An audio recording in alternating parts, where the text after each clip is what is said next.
ഒരു കാര്യം ചോദിച്ചോട്ടെ, ഞങ്ങളെയൊക്കെ പഠിപ്പിച്ചിരിക്കുന്ന കലേനെ ഒരിക്കലും കൊല ചെയ്യരുതെന്നാണ് പഠിപ്പിച്ചിരിക്കുന്നത്. കലേനെ ശരിക്കും നമ്മൾ എൻകറേജ് ചെയ്യണം, അതിനെ പ്രൊമോട്ട് ചെയ്യണം. ബീങ് ആൻ ആർട്ടിസ്റ്റ്, നമ്മൾ ചില ക്യാരക്ടേഴ്സ് ചെയ്യുമ്പോൾ പോലും പൈസ മേടിക്കാതെ ക്യാരക്ടറിനെ ഉൾക്കൊണ്ട് അതിനെ സക്സസ് ആക്കണം എന്നാണ് ശ്രമിക്കുന്നത്. ഇപ്പൊ ശരിക്കും സന്തോഷമായിട്ട് സംസാരിക്കുമ്പോൾ അത് ട്രൂലി ബിസിനസ് ആയിട്ട് കലേനെ കൊല ചെയ്യല്ലേ ചെയ്യുന്നത്. ഞങ്ങൾ കലയെ ഇത്ര ഇഷ്ടപ്പെടുന്നു എന്ന് പറയുന്നവർ ടിക്കറ്റ് വെച്ചാണ് തിയേറ്ററിൽ ജനങ്ങളെ കാണിക്കുന്നത്. അതാണോ അവിടുത്തെ വിഷയം? ഇതിന് മറുവശം, ഞങ്ങൾ കലയെ ഇത്ര ഇഷ്ടപ്പെടുന്നു എന്ന് പറഞ്ഞവർ ഇത്ര കോടിയും ലക്ഷം വാങ്ങിച്ചിട്ടാ ചെയ്യുന്നത്. പറയുമ്പോൾ മുഴുവൻ പറയണം. ഞാൻ അത്രയും കലയെ ഇഷ്ടപ്പെട്ടിരുന്നു എങ്കിൽ ഞാൻ ഫ്രീ ആയിട്ട് ജനങ്ങളെ സിനിമ കാണിക്കണം. എല്ലാവരും ബിസിനസ്സാണ് ചെയ്യുന്നത്. അത് സന്തോഷം. നിങ്ങളല്ലേ പറഞ്ഞ എല്ലാവരും ആർട്ടിസ്റ്റ് കിട്ടിയാ ഇല്ല, ചോദിച്ചു വാങ്ങിച്ചു. കലയെ ഈ കൂടുതൽ നമ്മൾ കൊല ചെയ്യരുത് എന്ന് മാത്രമേ ഞാൻ ഉദ്ദേശിച്ചു. നേഴ്സുമാരുടെ കഥ പറയുന്നു, നിങ്ങൾ 100 ദിവസം പടം ഓടിക്കുന്നു, അവാർഡ് മേടിക്കുന്നു.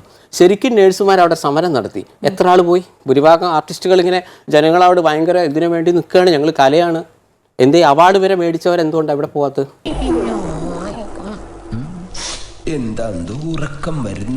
കൂടെയുള്ള ഒരു സഹപ്രവർത്തക ആക്രമിക്കപ്പെട്ടിട്ട് പോലും പല മഹാന്മാരും അഭിപ്രായം പറഞ്ഞിട്ടില്ല. കാരണം എന്തുകൊണ്ടാണ്?